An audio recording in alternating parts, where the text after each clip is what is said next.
Anyway, my wife wanted to stay a bit longer in Innsbruck and decided to ride ahead to make a visit to Kirsau. I heard Father Matthias died shortly after my last visit, of course. Oh dear. Abbot of Kirsau before Father Gernot. Widely respected by the monks and nuns as well as the people of Tassing. Known for his kindness and his love of books, which might be why I've come here. A great loss for the Abbey and for us all. Indeed, by good fortune, I recently came across a copy of the Historia Tassiae he was reading during my last visit. Account of the early history of Tassing. Kirsau's previous abbot, Father Matthias, had a copy. Baron Rothvagel brought another to the Abbey as a gift. Father Matthias was hoping to find a second copy to corroborate the contents of the first. It contains some fascinating details about the history of this place. I'm afraid they might even cause a bit of a scandal.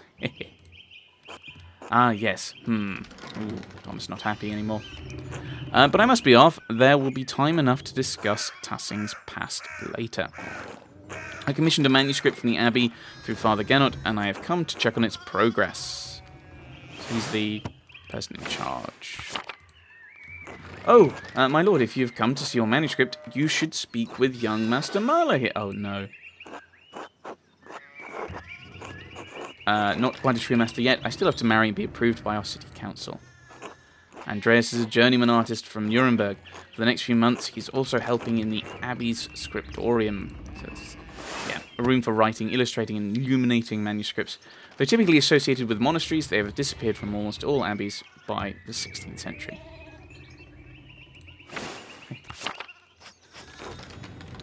A Nuremberger artist working in an abbey scriptorium in 1518? Oh, we should talk, Andreas.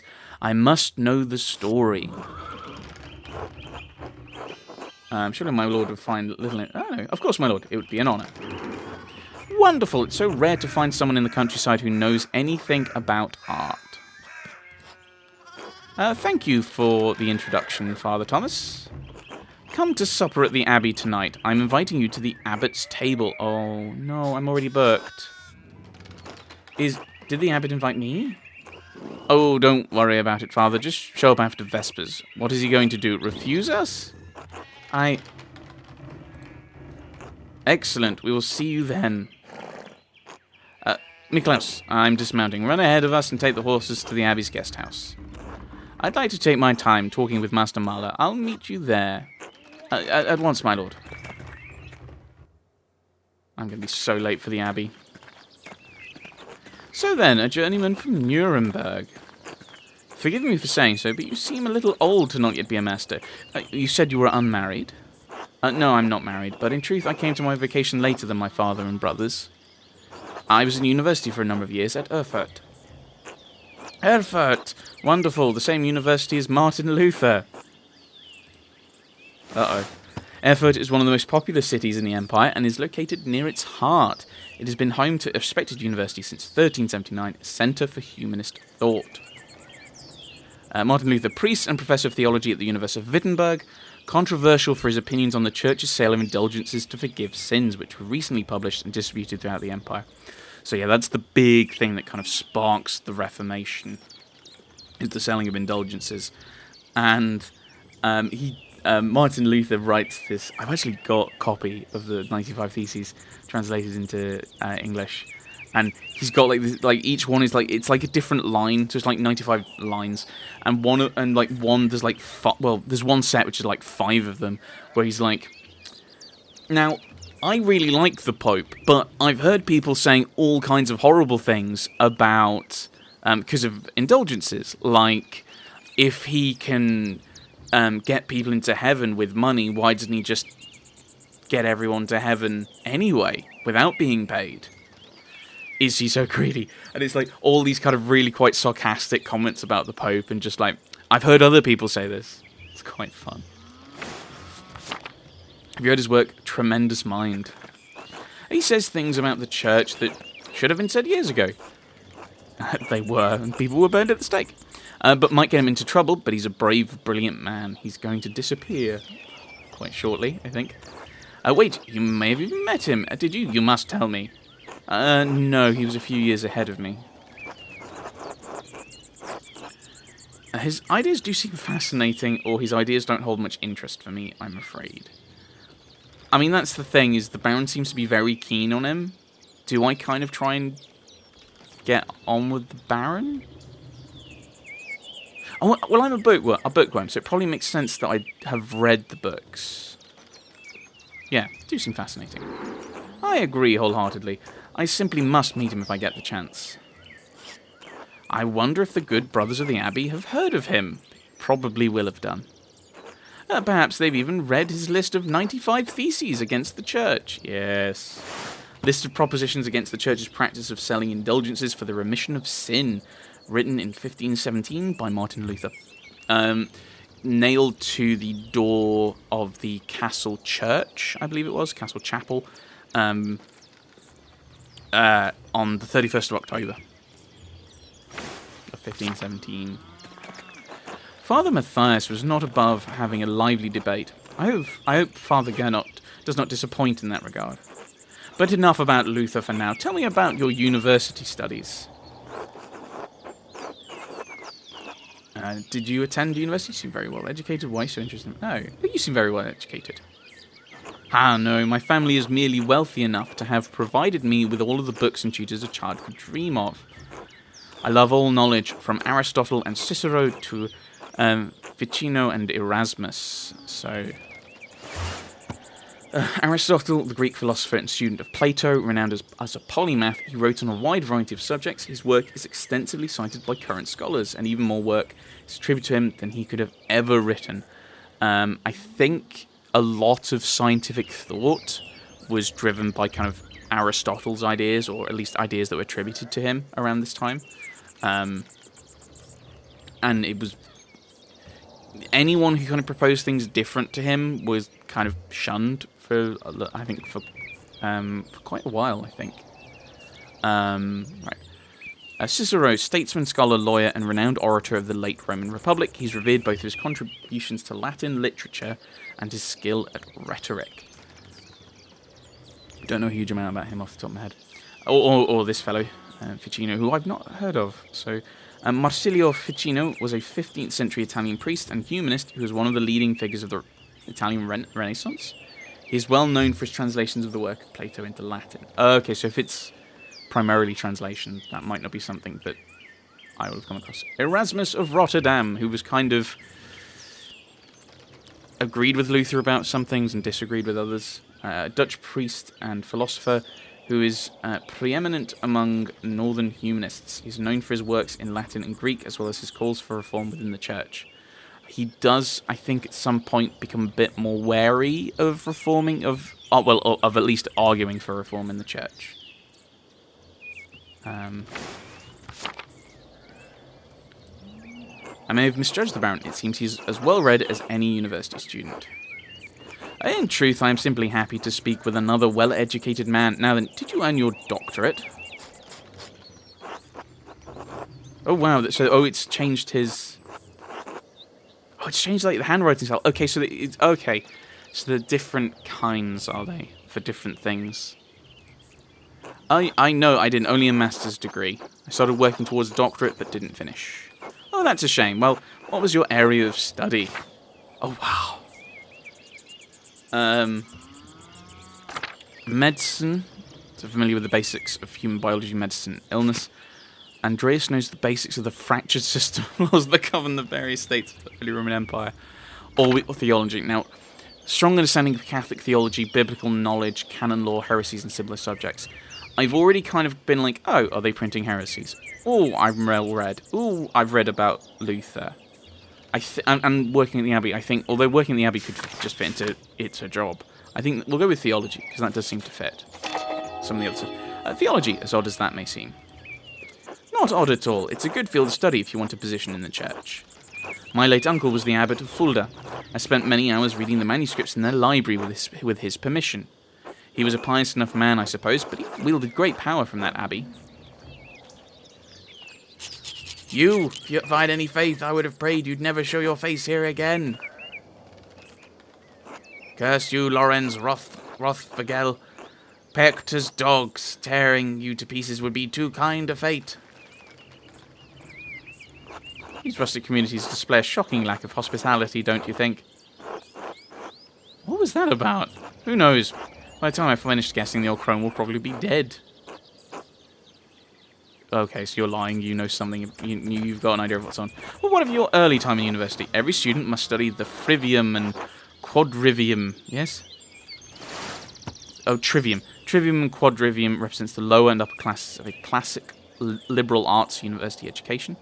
Latin, grammar, logic, and rhetoric form the trivium. Arithmetic, geometry, music, and astronomy form the quadrivium. Well, I have studied Latin. I'm reading a book on logic, so I've got that one sorted. I've got a maths degree, and those two. I have grade 5 music theory, and I've done qualification in astronomy. I have them both! I'm a 16th century university student. Did you have a favourite subject? Okay, so Latinist, strong command of Latin grammar and vocabulary. He can also easily recall sententiae antiquae, quoted words of wisdom from the Roman Republic and Empire. Logician, Andreas instinctively thinks through the implications of information as he receives it, is adept at spatial analysis, and can easily perform complicated calculations in his head. Orator, Andreas excelled at rhetoric in university. He's a skilled teacher, persuader, and public speaker. Occultist, knows a soul-endangering amount of theoretical and practical knowledge on alchemy, astrology, theurgy, necromancy, and various magical rites and ceremonies. Heavens and earth, knows a great deal about the constellations, heavenly bodies and their movements. He's also familiar with various plants and animals from study and personal experience. Right. If I'm well-read, I think it makes sense that... I mean, well-read could... Like, bookworm well-read could fit into any of these. Theologian? Probably... Maybe these three? I'm trying to think about ones I can connect. I've not done a lot of kind of public speaking. Ooh, I don't know.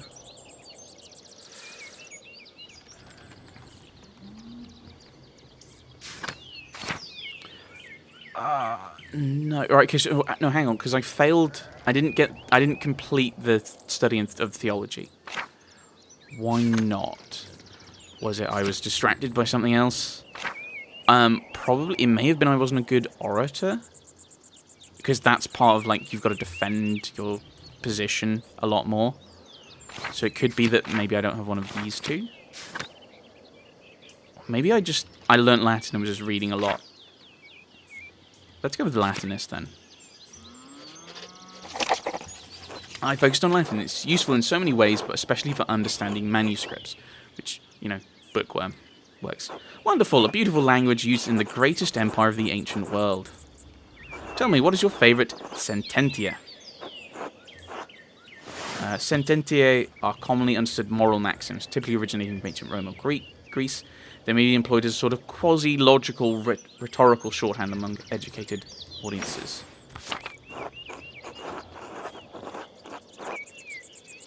Yeah, remember to tell the tale... No. Remember to tell the tale of another kindness many times, but whatever kind deed you do for others, keep quiet. Yes, Cato the Younger, an unflinching defender of the Roman Republic. But what did his principles get him? Death at the hands of Caesar. Not quite true. He died by his own hand. I mean, so did Socrates.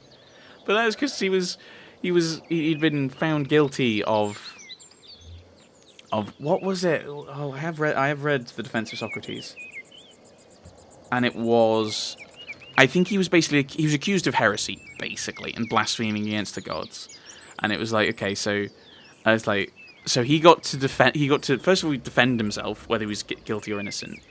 And then he got to kind of put forward, here's an option for a punishment, and the option for punishment, apparently, that according to Plato he put forward, was to go around every Athenian household and teach everyone.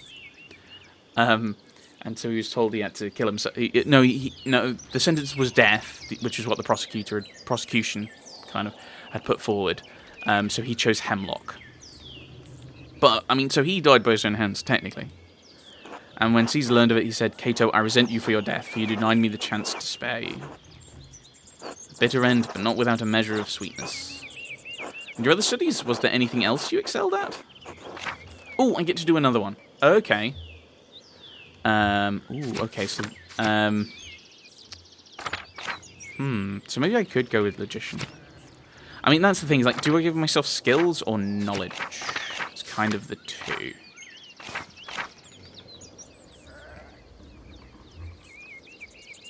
Don't know.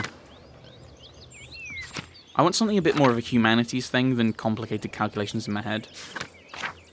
Although then again, this isn't really that humanity-ish, is it? Because it's astronomy.